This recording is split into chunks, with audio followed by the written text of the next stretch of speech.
Vayomer Elokim El Noach. So God says to Noach and to his sons that were with him. Vayomer Elokim El Noach v'albanav ito lemor. God said to Noach and the sons that were with him, saying, Va'ani hineni mekim es brisi itchem. Behold, I will uphold my covenant with you, ve'tzarachem acharechem, and your seed after you. Rashi says, Va'ani hineni. Maskim ani imach. I agree with you. Because Rashi says, Noach was too worried. He was afraid to engage in reproducing the world.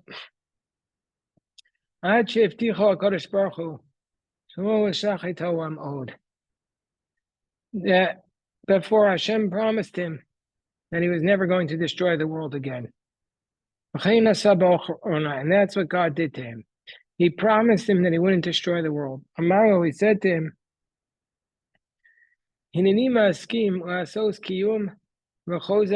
Behold, I agree to make a confirmation and reinforcement of a covenant. For my promise, and I'll give you a sign.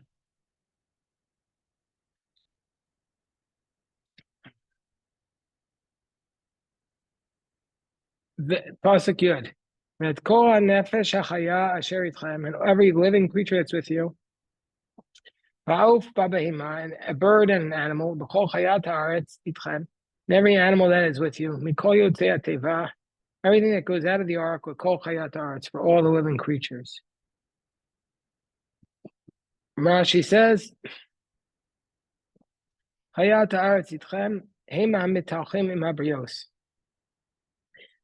are the animals that walk with people, i.e., the domesticated animals. From everything that went out of the ark, didn't everything go out of the ark? This includes, Rashi says, the shkatim or hamasim, the creatures and the creepy crawling things. Chayas haaretz, what does that include? The beasts? Rashi says that includes the demons. Via mazikin. Well, usually mazikin is demons, but here the Gur Aryeh says it just means wild animals. The first part was the domesticated animals. Now it's the wild animals. And this does not include in the phrase that living creatures that are with you, because they are not going amongst the people. And I'll keep my covenant with you.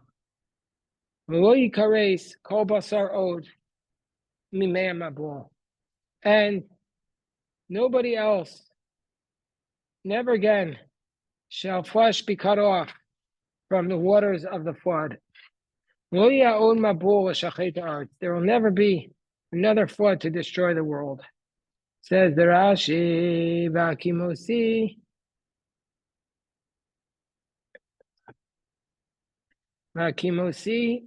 and I will uphold my covenant with you.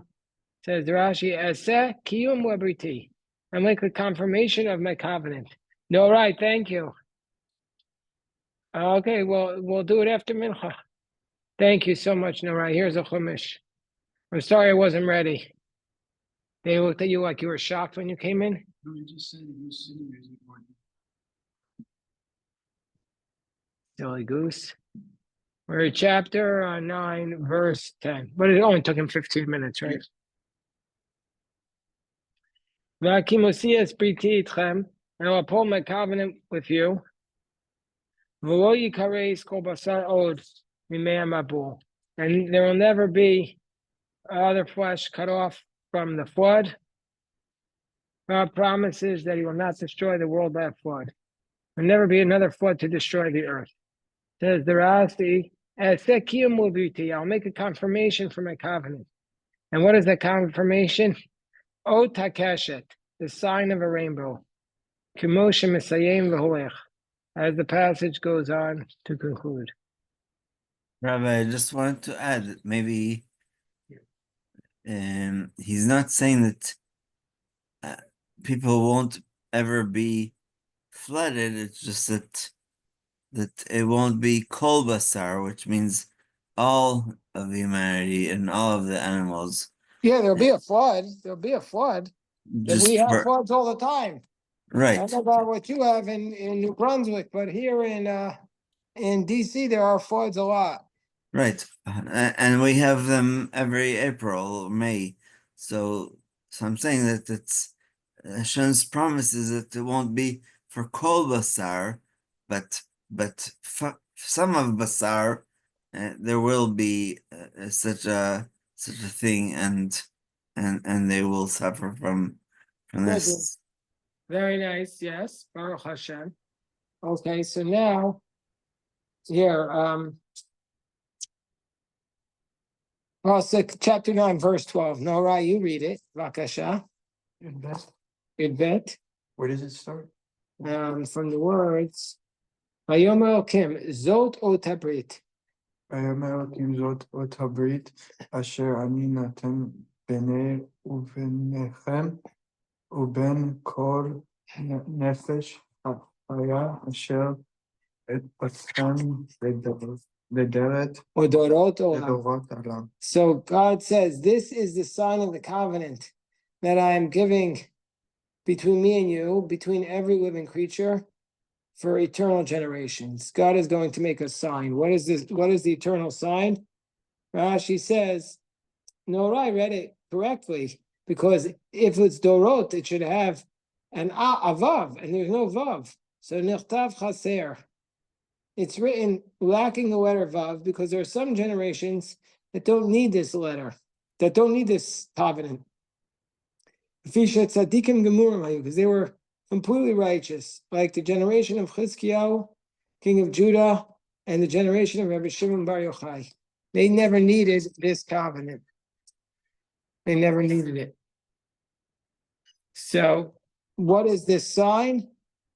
Pasuk Yud Gimel. What's the One second, sign? Rabbi.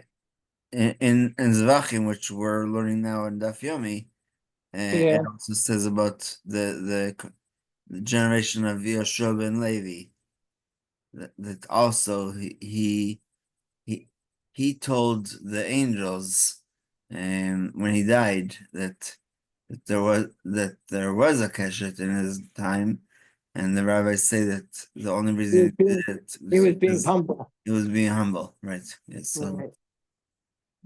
But that's like maybe a month and a half now from the Yomi. It also appears in Ksubos. Okay. It appears in Ksubos Samachay. Okay, so let's see the next pasuk. What does it say? Norai, pasuk Gimel. Et kashti. את קשתי נתתי ביניהם והייתי Be'anan vayta. והייתה לאות ברית ביני, how do you say that word? Beni. ביני ובין העם. So God says, I will make a bow, and I will place my bow in the cloud, and that will be a sign of the covenant. So why is the bow a sign of the covenant? What is it about the bow? So Rashi actually doesn't comment about this here. He doesn't say anything about the rainbow here, which is interesting. We would have expected him to say something. So since Rashi doesn't say anything, I'm going to just read some of the other comments here. Ibn Ezra says that the rainbow is caused by the rays of the sun against the clouds. And so after the flood, Hashem caused there to be changes so a bow would be produced. Wow, wow, wow. Did you drive here? It's like a scooter. No, I have to get insurance first. What do you mean you have to get insurance? That's what my mom said. Yeah, you're automatically under her insurance. I don't know. My mom said that my dad needs to add me to claim the insurance. That's what I'm saying. She's capping. Okay, whatever. There's only two people here today, I guess. No. There's two people on the Zoom. Here's Hugh, and also a lot of other people told me they're coming. Probably thousands. They're just late. Who said they're coming? Yossi, Finish coming. yes. But hold on, I'm gonna pause the recording for a second because I don't want this to be on the YouTube, but let's go on. Aiden is the starkest of the stark. Okay, so it says Nadati, so that's what Ibn Ezra says. Okay. So the question is, did God create it? No. Okay, no, you read Pasuk Yud Gimel. Yud Gimel. And your mom was dropping all the Jewish lingo with me. She Yeah. was very impressive, very impressive. His mom's like a rabbi, basically. Okay, go on. Et kashti natati ba'anan v'hayita Vaita. את כאשתי נתתי בענן והייתה. v'hayta leot brit beini uvein haaretz. Okay, so my bow I placed in the cloud, and it was a sign of the covenant between me and the earth. Okay, go on. Go on, Nehorai. והיה בענני Banani Anan. ענן When I cloud the earth with a cloud, when I place a cloud on the earth. אל הארץ ונראתי Here, הקשת והענן. right. When Rashi says it means when I have in my mind to destroy the world, then my bow will appear. You heard of the bat sign? You heard of the bat sign when the world's in distress, they place the bat sign. Yeah. This is even better than that. This is God sending us a sign that he's not going to destroy us. What is it about the rainbow that it was chosen? Why was the rainbow chosen? So, according to the Bechor Shor, the rainbow is chosen because it's symbolic of God's glory. Meaning to say, it shows how God is great. That's not really why specifically. Hirsch says because it looks like it's connecting the heavens and the earth. Because it goes from one end to the other.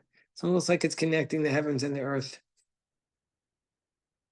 Another explanation is I the think rainbow. it's the Chavad Kabbalah, who says that it's facing upwards. So it's basically Hashem is telling us, you can face the bow and arrow towards me, and that's the sign that we're I guess on the same page technically. Basically, the arrow, That- instead of the arrow being faced at the world, the arrow is faced towards God. The bow is faced towards God. One more explanation is from the Bereshit Zuta, who says the rainbow is made of fire and water. So it symbolizes that God created the world between opposites, and God will make peace on earth, and the earth will never again, because there'll be peace on earth. Okay, Noam, go on. On Yud Yeah. Vezacharti et briti asher beini uvenechem uven kol nefesh chaya bechol basar velo yiyeh od hamayim lemabul leshachet kol basar. Okay. So he says, Vaita keshet, so Zacharti et briti, and I remember my covenant that's between me and you. We just read this pasuk. Go on to the next one.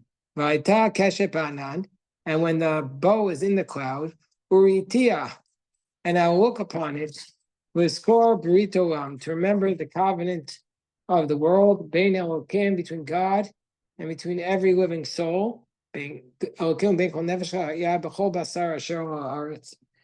Okay, let's see what Rashi says. God will remember bein midat hadin shamala u'beinechem, between the judgment of above and you. Meaning to say, God will remember not to apply the punishment of judgment upon you. Okay, read Pasuk Yud Zayin, Noam. Yud Zayin. Vayomer Elokim el Noach zot ot Zot o Tabrit. asher By the way, hakimoti. Noam, your Hebrew is excellent. Are your parents Israeli? No. My dad is Spanish. Oh, so you speak Spanish? Yeah. So you're good with languages. Yeah. Yes. Beini Uvein Kol. And you're fluent in Spanish? Yeah, I think my Spanish is better than my Hebrew. But I guess this is Milton. This Wow. All right. I'm from pre-K to 8th grade. Okay, go on. Beini Uvein Kol Basar Asher Al Haaretz. So and God said to Noach, this is the sign of the covenant that I've upheld between me and you of every flesh that is on the earth. Let's see if there's a Rashi. Here, Zota Brut. Hereo Akeshet. He says he showed him the bow. Okay, now we come up to the drunkenness of Noach. The drunkenness of Noach. So, okay, Nora, you read it. This is the story of where Noach gets drunk. י"ח. Yeah, Noach gets drunk. ויהיו בני נוח Yeah, go on. היוצאים מן התיבה, שם Shame. בחם ויפת בחם, הוא אבי כנען. Right. So the children of Noach who left the ark were Shem, Ham, and Yafet, and Ham was the father of Canaan.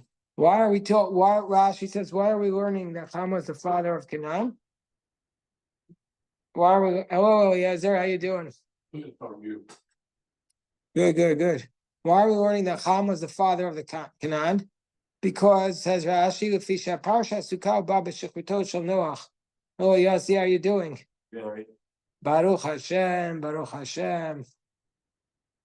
This is Gemara from Chumash. So why are we being told that Ham was the father of Canaan? We're in chapter 9, verse 18.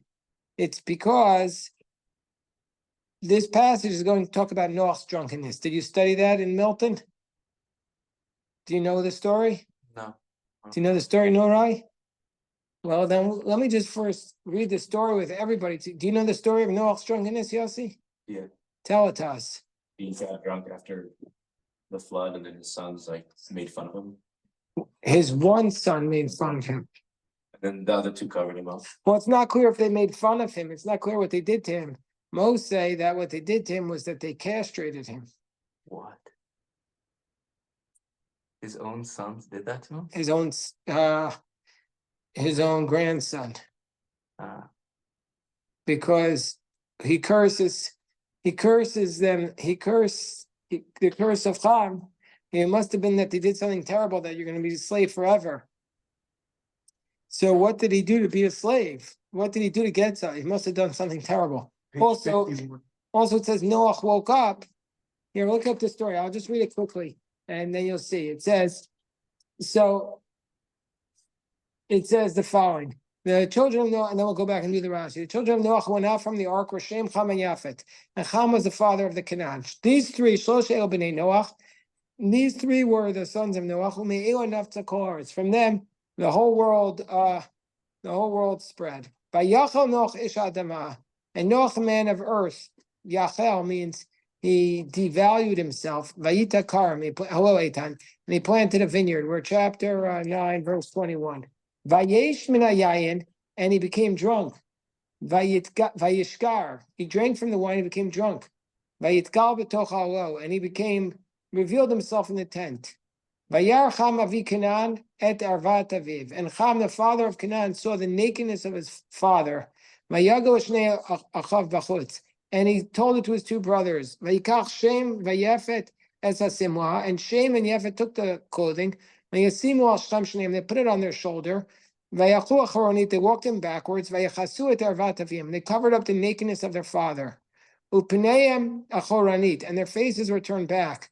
The arvat avim lo ra'u, so Shem and Yafet did not see what happened. Vayikat Noach miyenu, Noach woke up. Vayeda asher asalo b'Noach katan, he knew what his younger son had done to him. So first of all, why is Ham the youngest? It's called Shem, Ham, and Yafet. So it must be the younger son of, that's what Rashi says. Katan does not hear younger.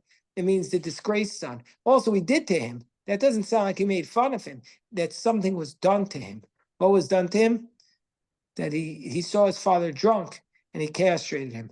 Now you might say, Noam, what son would ever do that? But when you get a little bit older, you'll see tragically that many sons metaphorically castrate their fathers. Do you know what that means? They demasculinize them. That's a way of establishing their own identity. It's a way of establishing their own identity. They can't, that's like the oldest tribal, kick out the old man and you think you're in charge. So that's what religion, even that might even be human nature, and religion has to teach us not to do that. So it makes Jews different. Hopefully, not always. I've seen plenty of Jews mistreat. But anyway, let me just finish the pasuk before we get in. Mayomer Aror Canaan, and so Noach curses Canaan. Again, why is he cursing Canaan? What did Canaan do? Aved Avadim Yalchav, they'll always be a slave. Why did he curse Canaan? So Rashi has a little bit of a challenging explanation. He says, you caused me that I should not father a fourth son, another one to serve me, so your fourth son will be cursed.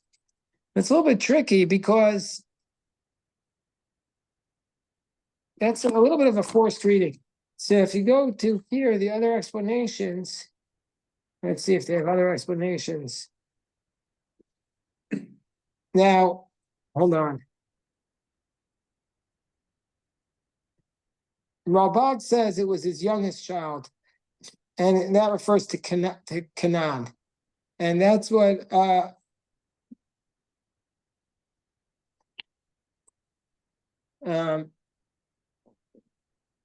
so they don't have it here, the idea that he castrated him, but that's an common explanation that I see. Rashi says this, but basically, the idea is that Shem, Ham, and Yafet had different responses to the flood, and Ham's response was, we don't need any more siblings because the world is going to come to an end anyway. Yeah, Rashi says it explicitly. He says, you caused me not to be able to have a fourth son, meaning you castrated me. That's what Rashi says. And this is based upon the Gemara in Sanhedrin Daf Ayin. Gemara in Sanhedrin Daf Ayin says that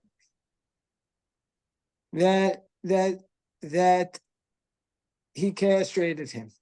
That he castrated. And that's why he was blessed, because That's why he was cursed. That's why Ham was cursed, but Shem and Yafet were blessed because their response was basically, yes, the world has come to an end, but we are hopeful that we'll continue to reproduce. And so let's see what Cham says. Rashi says, Umara, hello Michael, good afternoon. Mara Cham, what did Cham see that he shesar that he castrated him? Amar Achiv, he said to his brothers, Adam Harishon had two sons. Marag Zed said, yet one killed the other, so that he would inherit the whole world. And our father has three sons, and he wants a fourth. So he castrated him so he wouldn't have to split up his inheritance 4 ways. They literally had the whole world. He wasn't going to kill. But it's a good question. It's a little bit of it's a very good question, Eitan. If he's such a bad guy to castrate his father, why didn't he also kill his brothers? Yeah. maybe because they One already second, knew one what. second, Rabbi Yosef. Eliezer is saying something. 1 second. Yeah. The nakedness refers to seeing his father with Alzheimer's, dementia, losing his control, losing his sensibility. Well, I mean, it could definitely mean not even Alzheimer's. He could see him being drunk. He saw his father losing his dignity. You know why his father lost his dignity? You try what he saw. He saw the whole world destroyed, so he had a drink. He literally saw every single one of his friends killed. Can you imagine being in a world where you're the only survivor? Of course he'd drink. So maybe he had a shock, maybe he had. Yeah, PTSD or something. PTSD, huh? For sure, Noah was in a tremendously dark place. Because you recover from alcohol the Yeah. next day. You do it every day, you Not if you're an alcoholic. you end up with wet brain, and then you're gone. Yeah, that's what Noah planted when he comes out of the ark. The Talmud says, why is he planting a vineyard? Why don't he plant like something productive? Why don't he plant like wheat or to make bread or broccoli? He plants the grapevine. He couldn't deal with the world. And his son looked at him and was disgusted. Because you can tolerate weaknesses in other people, but it's much, much harder to tolerate a weakness in your parents, because your parents were always your heroes.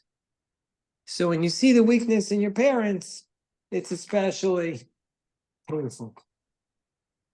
All right, we'll stop here. Chodesh Tov. And after we daven, then we have pizza and daf for those who could stay. And I also want to say that we